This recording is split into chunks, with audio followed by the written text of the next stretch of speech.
Upaya meningkatkan dan mengembangkan aktivitas kerelawanan, Palang Merah Indonesia, PMI Provinsi Bali merekrut sukarelawan dari unsur perusahaan atau corporate volunteer. Program ini dilaksanakan untuk memfasilitasi perusahaan-perusahaan untuk dapat melibatkan staf atau karyawan dalam mendukung berbagai kegiatan PMI.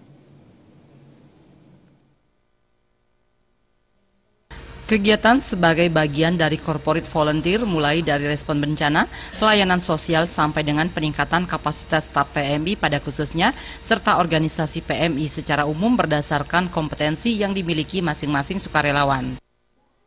Tentu kita akan membangun dan mengembangkan sukarelawan perusahaan. Artinya begini, setiap perusahaan kita ajak bersama-sama untuk bergiat di bidang kepalang merahan. Melalui dan secara internal kita akan memberikan pelatihan kepada karyawan-karyawan perusahaan itu sendiri di dalam untuk lebih safety lah, bagaimana misalnya para wisatawan yang berkunjung ke hotel itu merasakan dirinya nyaman ya kalau itu sudah terdeteksi oleh tingkat keamanan yang memadai di hotel. Kan salah satu persyaratan hotel itu akan ramai dikunjungi pasti dengan hotel itu kan bisa safety, terjaga dari keamanan dan sebagainya, dari gangguan apapun itu. Dan kita juga akan mengajak bersama-sama secara keterampilan, mengajak karyawan-karyawan itu terlatih untuk bisa menangani sendiri. Sekretaris PMI Provinsi Bali Nyoman Puasa Aryana mengatakan, dari 2 kali tahap yang telah dilaksanakan, cukup banyak perusahaan yang terlibat aktif pada program ini.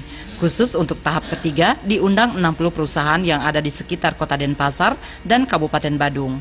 Program ini nantinya digelar secara periodik sehingga lebih banyak lagi perusahaan yang bisa berperan aktif dalam kegiatan PMI.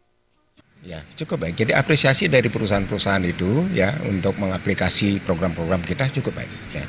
Jadi kan secara bertahap kita akan lakukan. Jadi secara bertahap tentu kita akan terus tindak lanjuti ya karena ini kita terbangun. Termasuk kami juga sudah melakukan MOU dengan PHRI ya.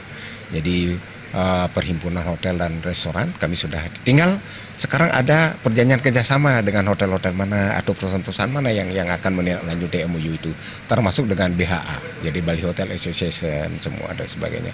Dan beliau sangat merespon dengan baik apa menjadi program-program kita di dalam pengembangan untuk urusan-urusan kemanusiaan ini, terutama sekali adalah masalah donor darah, ya masalah penanggulangan bencana dan sebagainya. Ya termasuk setiap ada kejadian konflik-konflik pun kita masuk ke dalamnya itu untuk bisa memberikan pertolongan seperti itu. Dengan makin banyaknya corporate volunteer yang terlibat pada program ini, ke depan diharapkan pelaksanaan program sosial kemanusiaan dan kerelawanan dapat dilaksanakan secara sinergis baik oleh PMI maupun pihak perusahaan. Dengan demikian, perusahaan juga turut berkontribusi dalam kegiatan kemanusiaan di Bali maupun Indonesia secara keseluruhan. Alit Sidi dan Saputra, Bali TV.